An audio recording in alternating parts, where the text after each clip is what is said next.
So ஒரு நிறுவனம் வந்து உண்மையிலேயே ஒரு 32,000 கோடி ரூபாய் டேக்ஸ் எவேஷன் பண்ணியிருந்தாங்கனாலும், உண்மையிலே பண்ணியிருந்ததாக வச்சுக்கினாலும், இவங்க வந்து நேரடியாக வந்து ப்ரெஸ்ஸுக்கு பப்ளிக்கு எல்லாம் சொல்கிறத விட்டுட்டு அந்த நிறுவனத்தோட தனியாக பேசி அது எப்படி அந்த பணத்தை ரெக்கவர் பண்ணுறது அப்படிங்கிறத பார்க்கணும். ஒருவேளை அது அந்த சமாதானம் பேச்சுவார்த்தை உடன்படலை, எதுவுமே முடியலை அப்படின்னா கடைசி ரிசோர்ட்டாக தான் வந்து இவங்க பப்ளிக் வரணுமே தவிர, நேரடியாக எடுத்த உடனே பப்ளிக் வந்தால் பங்குச்சந்தைகள் ரியாக்ட் ஆகும். வெளிநாட்டு முதலீட்டாளர்களுக்கு நம்ம நாட்டின் மேலே இருக்கிற நம்பிக்கை குறையும். ஒரு உதாரணத்துக்கு பார்த்திங்கன்னா, கடந்த 7-8 மாதத்தில் நம்முடைய பங்குச்சந்தைகள் கிட்டத்தட்ட 30% ஏறி இருக்குது. ஆனால் இவ்வளவு ஏறுமுகத்தில் பங்குச்சந்தைகள் இருந்தாலுமே வெளிநாட்டினர் தொடர்ந்து நம்ம நாட்டில் பங்குகளை விற்றுக்கினா வராங்க. வெளிநாட்டினர் 1,00,000 கோடி என்ற அளவுக்கு கடந்த 6-7 மாதத்தில் இந்தியாவில் பங்குச்சந்தைகளை விற்பனை செய்திருக்கிறாங்க.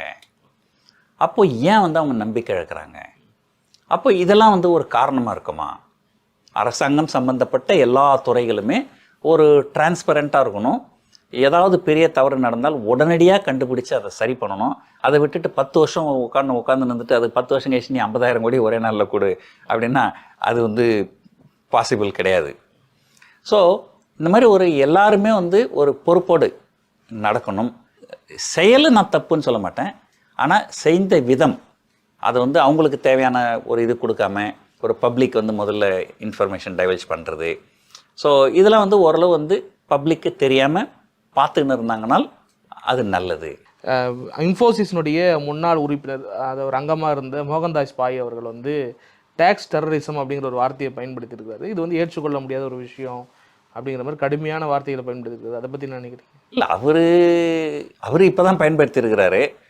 ஒட்டுமொத்தமாக பார்த்தீங்கன்னா இதுதான் வந்து பொதுமக்களுடைய எண்ணம், அதை தான் அவர் பிரதிபலிச்சிருக்கிறாரு.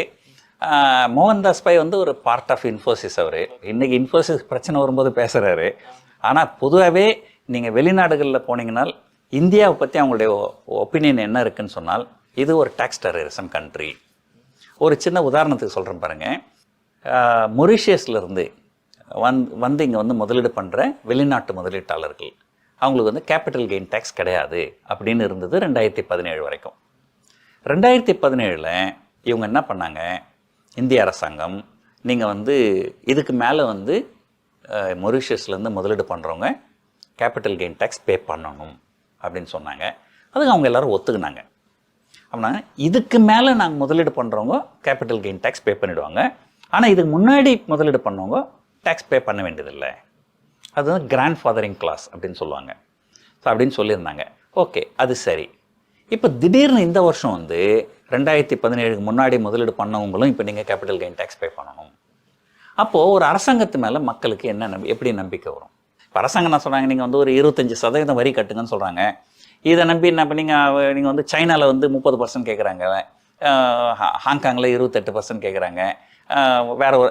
ஸோ இந்த மாதிரி பல நாடுகளை நீங்கள் கம்பேர் பண்ணும்போது எல்லா நாட்டோட இந்தியாவில் வந்து இன்கம் டேக்ஸ் கம்மியாக இருக்குது அப்படின்னு சொல்லிட்டு நீங்கள் இங்கே வந்து தொழிலை தொடங்குறீங்க.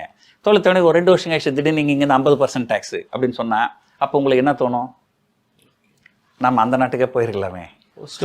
அப்போது நீங்கள் மக்களுக்கு வந்து ஒரு அரசாங்கத்தின் மேலே இருக்கிற நம்பிக்கை கண்டிப்பாக வந்து குறையும்.